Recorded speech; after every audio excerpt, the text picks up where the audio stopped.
व तसूम रमज़ान, रमज़ान भी हर मज़हब के अंदर मौजूद है। ईसाइयों में आज भी रोज़ा रखा जाता है, यहूदियों में आज भी रोज़ा रखा जाता है। हाँ, हिंदू धर्म में तो रोज़े की मखसूस नौयतें हैं, अलग अलग देवी और देवताओं के नाम पर अलग अलग व्रत। यहाँ तक के पति के नाम पर औरत को एक और व्रत रखने का हुक्म दिया गया है कि वो अपने पति की लंबी आयु, लंबी उम्र के लिए करवा चौथ का व्रत रखे। कुछ नहीं खाती है, कुछ नहीं पीती है जब तक कि वो चांद को नहीं देख ले, और कभी कभी अरसा 24 घंटे से भी ज्यादा का गुजर जाता है। इस्लाम के अंदर रोज़ा है, लेकिन इतना सख्त नहीं कि आदमी बर्दाश्त न कर सके, और इतना आसान भी नहीं कि उसको एहसास ही ना हो कि हम अल्लाह के लिए किस चीज़ की कुर्बानी दे रहे हैं।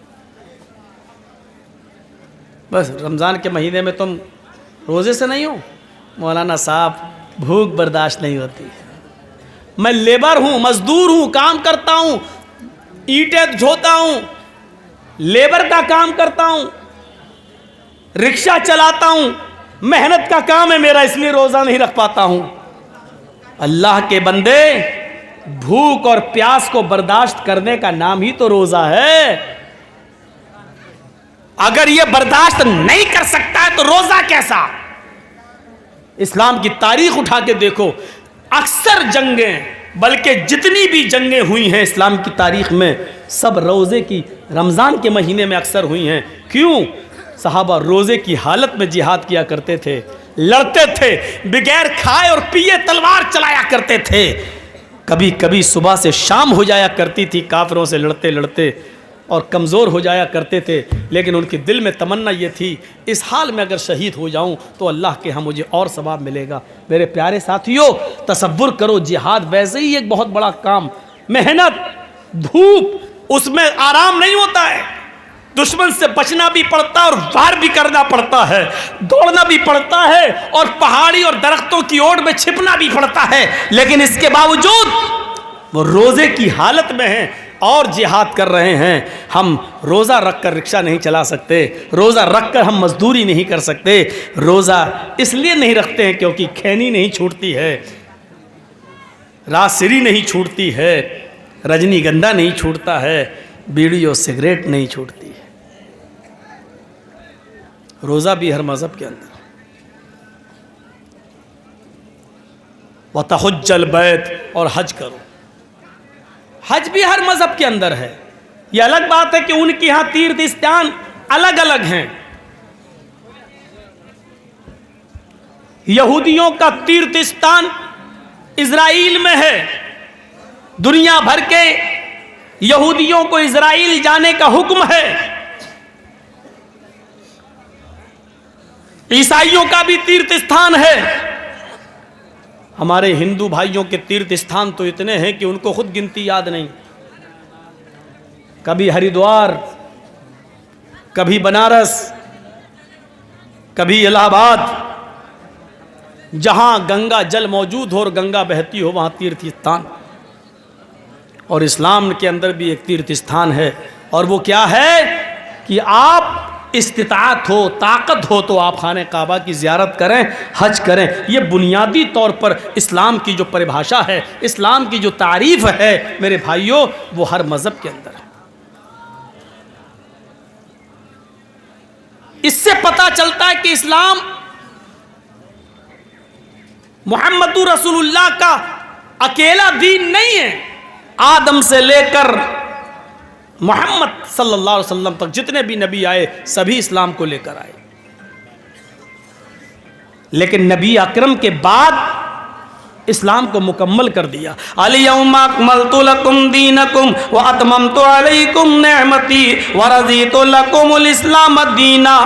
आज मैंने तुम्हारे लिए तुम्हारे दीन को कंप्लीट कर दिया, मुकम्मल कर दिया, और अपनी नेमतों का इत्माम कर दिया, अपनी नेमतें पूरी कर दी। वरज़ीतु लकुमुल इस्लाम दीना, और आज मैं तुम्हारे इस दीन से, इस इस्लाम से मैं राज़ी और खुश हो गया।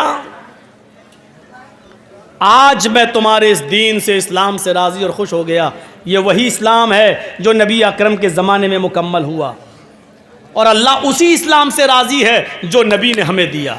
याद रखना, जो दीन नबी ने हमें नहीं दिया और नबी अकरम के गुजर जाने के बाद बहुत से कठमुल्लाओं ने अपनी तरफ से इस दीन में नई नई चीज़ें ईजाद करके हमें दी हैं, वो दीन नहीं हो सकती हैं। आप देख लीजिए,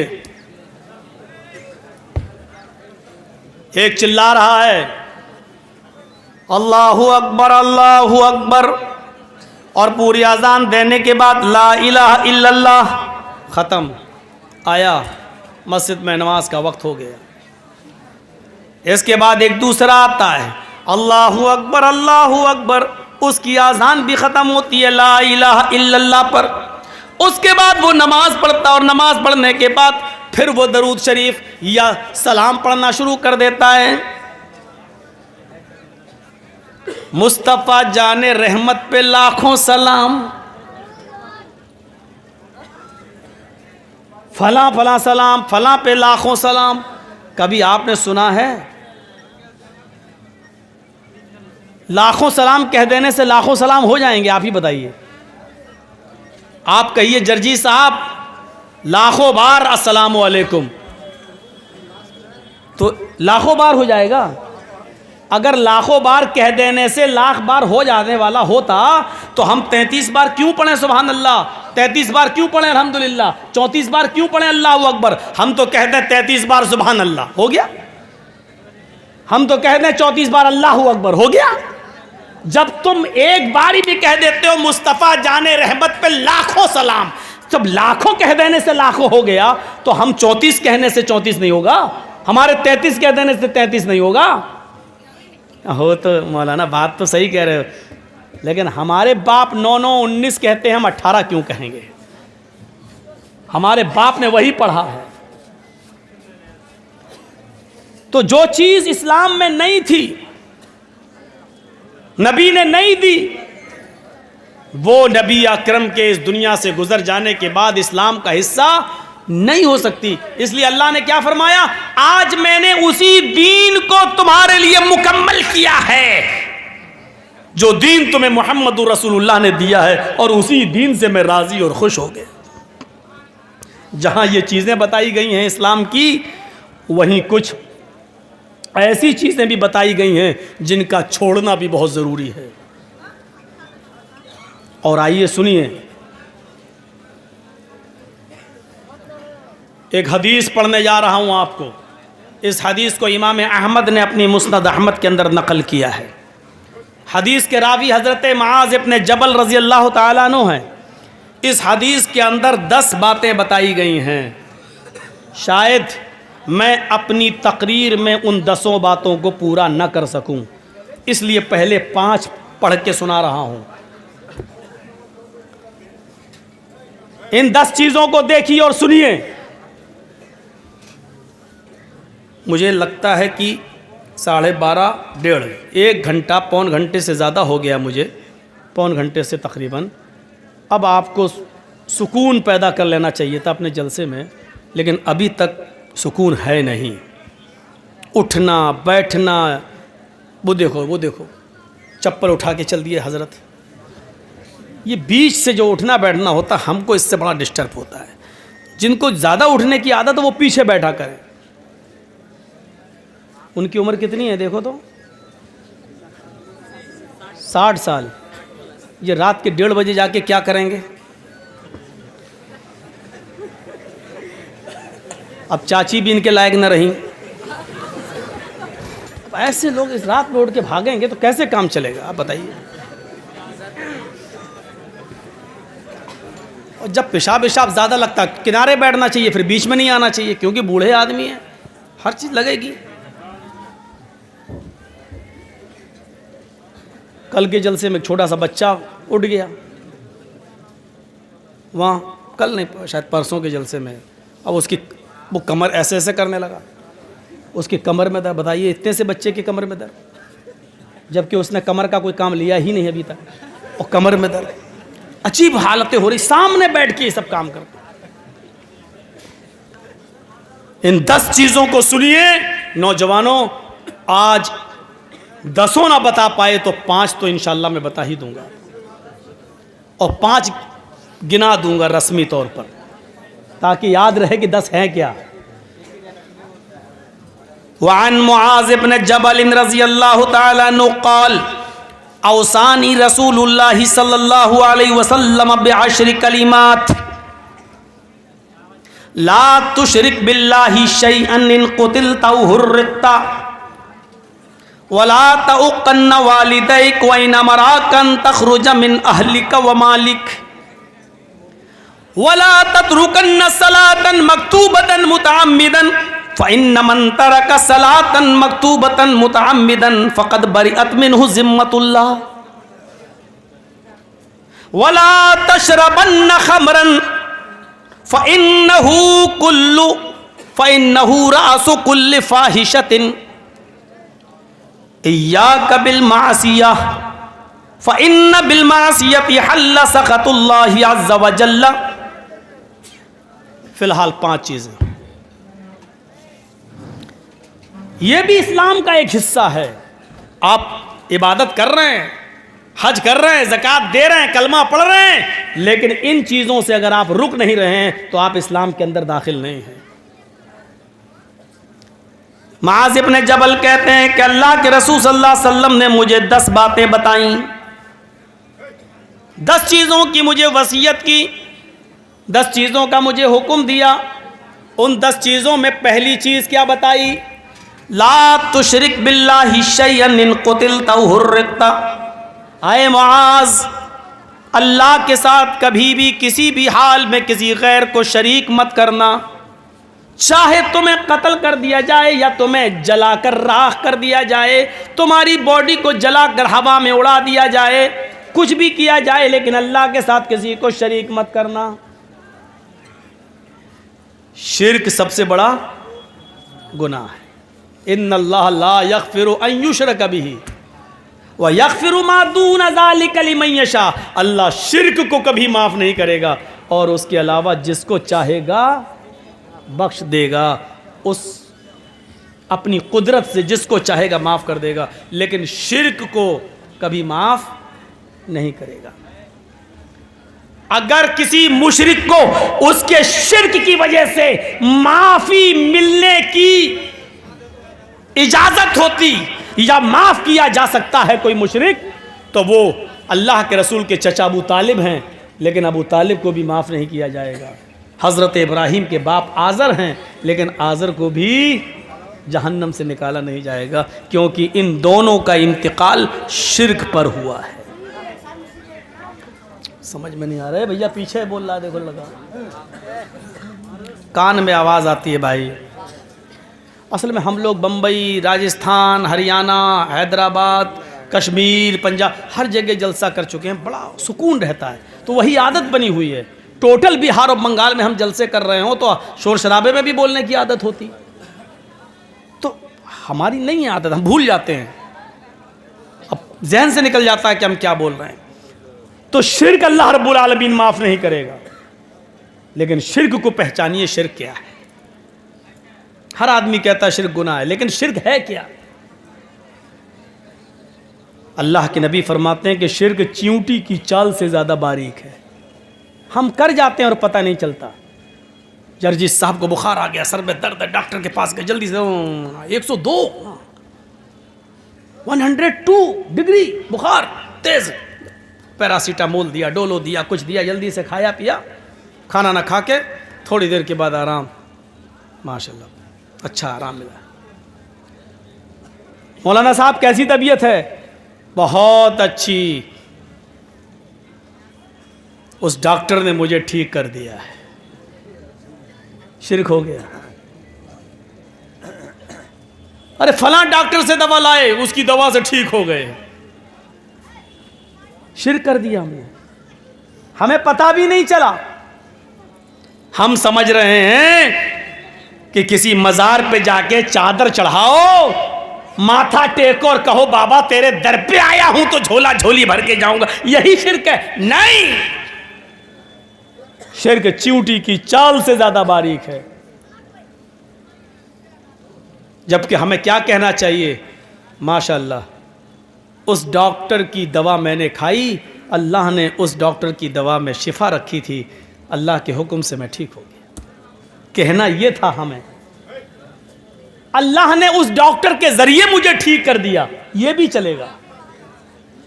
लेकिन हमने क्या किया, ओह अरे कैंसर था मेरी माँ को, अरे मैं अगर बंबई में टाटा हॉस्पिटल नहीं गया होता तो मेरी माँ मर गई, मर जाती।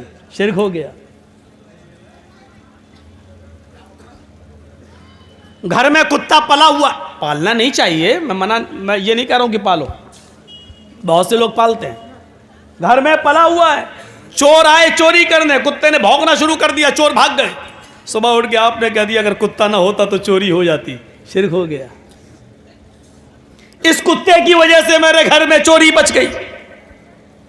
शिर्क हो गया। शिर्क चींटी की चाल से ज्यादा बारीक है,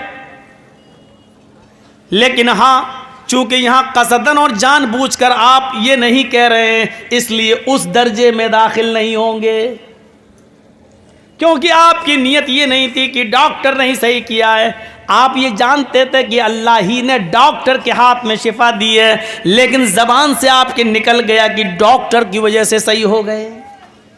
यहां नीयत का दारो मदार है, नीयत देखी जाएगी। आइए, एक बियाबान जंगल है, जंगल में कुछ लोगों ने तुम्हें घेर रखा है, सबके हाथ में तलवारें हैं, आप अकेले हैं, और आपसे पूछा कि आपका नाम, मैंने कह दिया मोहम्मद जर्जीस। मुसलमान हो जी, अल्लाह का इनकार कर, मोहम्मद के रब का इनकार कर, वरना मैं तुझे कत्ल कर डालूंगा। या अल्लाह, ये सूरत हाल पैदा हो गई है, मैं क्या करूं।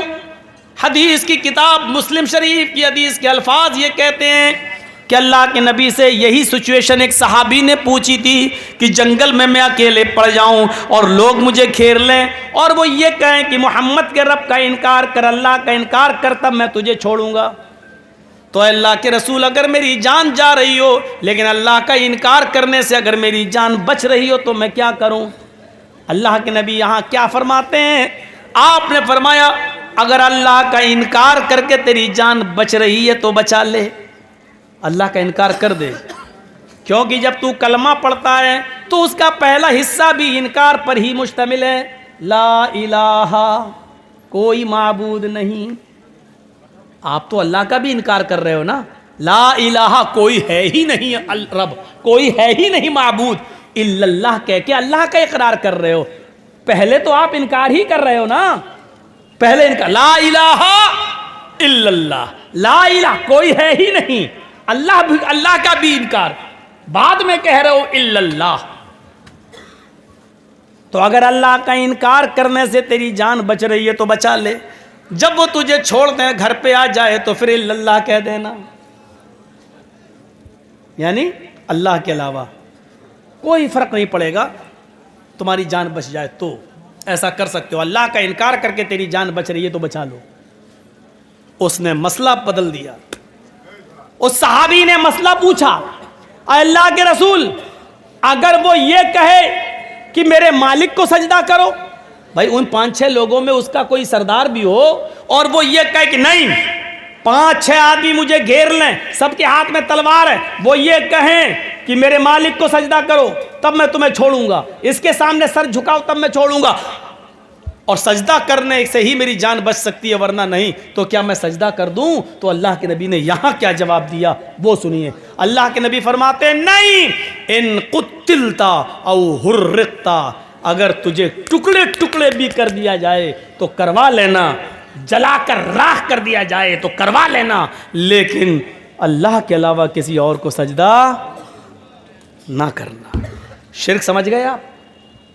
अल्लाह को यह मंजूर है कि बंदा मेरा इनकार कर दे, लेकिन अल्लाह को यह गवारा नहीं है कि मेरा हक मार कर वो किसी और को दे दे, सजदा मेरे लिए है ये किसी और को कर दे, ये अल्लाह को गवारा नहीं है।